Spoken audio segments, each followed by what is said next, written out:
വിഷയത്തിന് നിൽക്കാനോ സംഘടിപ്പിക്കാനോ അല്ലെങ്കിൽ കോൺഗ്രസ് നേതാക്കളുമായി ബന്ധപ്പെടാനോ യൂത്ത് കോൺഗ്രസ് നേതാക്കളുമായി ബന്ധപ്പെടാനോ ഒന്നും ശ്രമിക്കാതെ ആ ഒരു ഡീസോൺ കലോത്സവം അലങ്കോലപ്പെടുത്തി അവസാനം ഇപ്പൊ KSU പറയുന്നുണ്ട് ഞങ്ങൾ പ്രതിരോധിച്ചു എന്ന് പറയുന്നുണ്ട്. KSU പ്രതിരോധിച്ചത് SFIയുടെ ഒരു പ്രവർത്തകൻ SFIയുടെ ഒരു പ്രവർത്തകരായിട്ട് ഒരു കൂട്ടായ അടി വന്ന സാഹചര്യത്തിൽ SFI പ്രവർത്തകർ പിരിഞ്ഞുപോയ സാഹചര്യത്തിൽ ഒരു SFIയുടെ യൂണിറ്റ് പ്രസിഡന്റ് ആശിഷ് എന്നാണ് അദ്ദേഹം മാത്രം വന്ന് ഒരു വിഷയത്തിലേക്ക് ഒരു ഒറ്റയ്ക്ക് വന്നിട്ടുള്ള ഒരു വൺ മാൻ ഷോയിലേക്ക് പുള്ളി കടന്നപ്പോൾ സ്വാഭാവികമായിട്ട് KSUവിന്റെ പ്രവർത്തകർ അടിച്ചിട്ടുണ്ട്. അതില്ല എന്ന് നമ്മൾ പറയുന്നില്ല. അപ്പോ അതുകൊണ്ട് മാത്രമായില്ല ഇത് ഇവിടെയാണ് വിഷയം വരുന്നത്. ഒരടി കഴിഞ്ഞു കഴിഞ്ഞാൽ സ്വാഭാവികമായിട്ടും ഈ വിദ്യാർത്ഥികളെ അല്ലെങ്കിൽ ഭീഷണിയുള്ള വിദ്യാർത്ഥികൾ ഉണ്ടാവാം, അവിടെ മറ്റു കോളേജ് യൂണിറ്റിലെ ഭാരവാഹികൾ ഉണ്ടാവാം, അങ്ങനെ ഒരുപാട് പ്രവർത്തകരും ഒരു പ്രവർത്തകരും അനുയായികളും ഒക്കെ വരുന്ന ഒരു പരിപാടിയാണ് ഡീസോൺ കലോത്സവം. ഈ ഡീസോൺ കലോത്സവത്തിന് ഇങ്ങനൊരു വിഷയം നടന്നതിന് ശേഷം സ്റ്റാറ്റസ് ഇടാനോ അല്ലെങ്കിൽ മറ്റു കാര്യങ്ങൾക്ക് ഇവിടെയുള്ള KSUകാര് നിൽക്കുക എന്നുള്ളതിനുപരി ഈ ജില്ലയിലെ 13 അസംബ്ലി മണ്ഡലങ്ങളിലും ഉള്ള കോളേജുകളിൽ മുഴുവൻ SFI വ്യാപക അക്രമത്തിലാണ് SFI നേതൃത്വം നൽകിയത്. ഈ വിഷയത്തിനൊന്ന് സംസാരിക്കാനോ വിഷയം നടന്ന സ്ഥലങ്ങളിൽ പോകാനോ അല്ലെങ്കിൽ ആർക്കെങ്കിലും ഇതിൽ അപകടം പറ്റിയ പ്രവർത്തകരുടെ വീട്ടിലൊന്ന് പോകാനോ ഒന്നും KSUവിന്റെ ഒരു നേതാക്കളും വ്യക്തിപരമായി പറഞ്ഞാലും കഴിഞ്ഞ ദിവസം എന്റെ വീട്ടില് കാറ് എടുക്കുന്നുണ്ട്. ഈ കാറിൽ അത് ഈ വിഷയത്തിന് മുമ്പുള്ള എനിക്ക് ഒരുപാട് ഭീഷണി ഉണ്ടായിരുന്നു.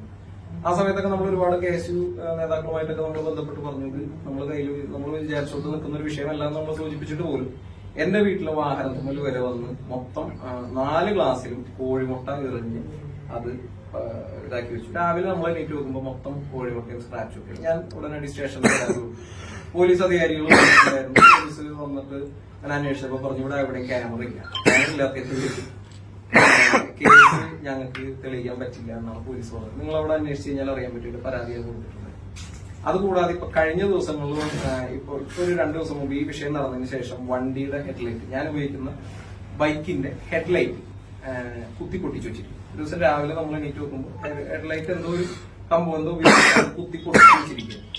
എന്നിട്ടും നമ്മൾ KSU നേതാക്കളുമായി ബന്ധപ്പെട്ട് നമ്മൾ പറഞ്ഞു ഇത് വീട്ടിൽ വരെ കയറി കളിക്കുന്ന ഒരു സാഹചര്യം. വീട്ടിലെന്ന് പറയുന്നത് ഞാൻ മാത്രമല്ല, എന്റെ അച്ചാച്ചനുണ്ട്, വയസ്സായ ഒരു 84 വയസ്സുണ്ട്, ഗ്രാൻഡ് മദർ ഉണ്ട്, അമ്മയുണ്ട്, അനിയൻ ചെറിയ കുട്ടിയാണ് 6ാം ക്ലാസ്സിൽ പഠിക്കുന്നത്.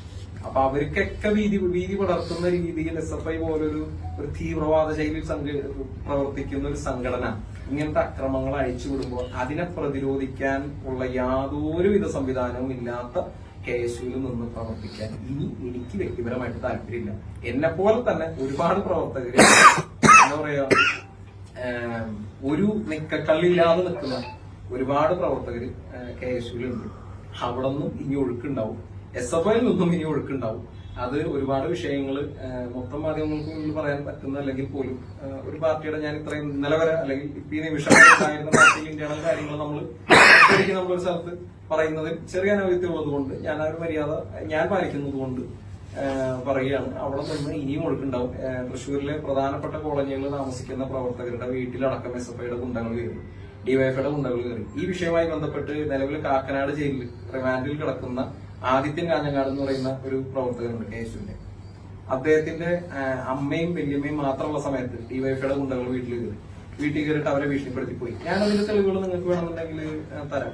ഇത് ഈ പൊതുസമ്മേളനത്തിന് ശേഷം എല്ലാ തെളിവുകളും ഗ്രൂപ്പിൽ ഞാൻ ഈ പറയുന്നതിന് നോണെന്ന് നാളെ KSU പറയരുത്. അതിന് വേണ്ടിയിട്ട് ഞാൻ ഓൾറെഡി എടുത്തു വെച്ചിട്ടുണ്ട്. അതുകൊണ്ട് KSU നേതാക്കളാരും അതിന് മുതലുണ്ട. പിന്നെ അങ്ങനെ യാതൊരു തരത്തിലും പ്രവർത്തകരുടെ വീട്ടുകാർക്കോ പ്രവർത്തകർക്കോ യാതൊരു തരത്തിലുള്ള സംരക്ഷണ സംവിധാനം ഒരുക്കാൻ പറ്റാത്ത ഒരു പാർട്ടിയിൽ നിന്ന് പ്രവർത്തിക്കാൻ എനിക്ക് താല്പര്യം. അതുകൊണ്ട് തന്നെ ഈ വിഷയം നടക്കുമ്പോൾ തന്നെ നമ്മളുടെ ഒരുപാട് ഞാനൊരു എതിർച്ചേരിയിൽ ഉണ്ടായിരുന്ന ആളായിട്ട് പോലും BJPയുടെ നേതാക്കൾ ഒരുപാട് പേര് നമ്മളുമായി ബന്ധപ്പെട്ട് നമുക്ക് വേണ്ട അത്യാവശ്യം ചില സംരക്ഷണം എന്നുള്ള രീതിയിൽ എന്നോണം ചില കാര്യങ്ങൾ നമുക്ക് ചെയ്തു തന്നു. അങ്ങനെ ഒരുപാട് പ്രവർത്തനങ്ങൾ അത് നമ്മൾ തമ്മിലുള്ള പേഴ്സണൽ ബന്ധങ്ങളെല്ലാവരും നമുക്ക് ഒരുപാട് ബന്ധമുള്ള നേതാക്കന്മാർ അവരൊരുപാട് കാര്യങ്ങൾ നമുക്ക് ചെയ്തു തന്നു. അപ്പോൾ എന്ത് വന്നാലും നമ്മൾ രാവിലെ ഘട്ടത്തിൽ നമ്മളെ സഹായിച്ച പാർട്ടിയോടൊപ്പം തന്നെ നിന്ന് മുമ്പോട്ട് പോകാനാണ് നമ്മുടെ തീരുമാനം. അല്ലാതെ ഇനി ഈ ഒരു പ്രസ്ഥാനത്തിന്റെ ഒപ്പം നിന്ന് നമ്മൾ എന്താ പറയാ യാതൊരു തരത്തിലുള്ള ഉപകാരം സമൂഹത്തിനോ വിദ്യാർത്ഥികൾക്കോ ഈ പാർട്ടിയോട് ഇല്ല. ഒരു ഡീസോൺ കലോത്സവം പോലും നേരെ ചൊവ്വേ നടത്താൻ പറ്റാത്ത ഒരു സംഘടനയിൽ നിന്ന് പോകാൻ നമുക്ക് താല്പര്യമില്ലാത്തതുകൊണ്ട് ഒരു വിഷയം വന്നപ്പോൾ നമ്മുടെ കൂടെ നിന്ന്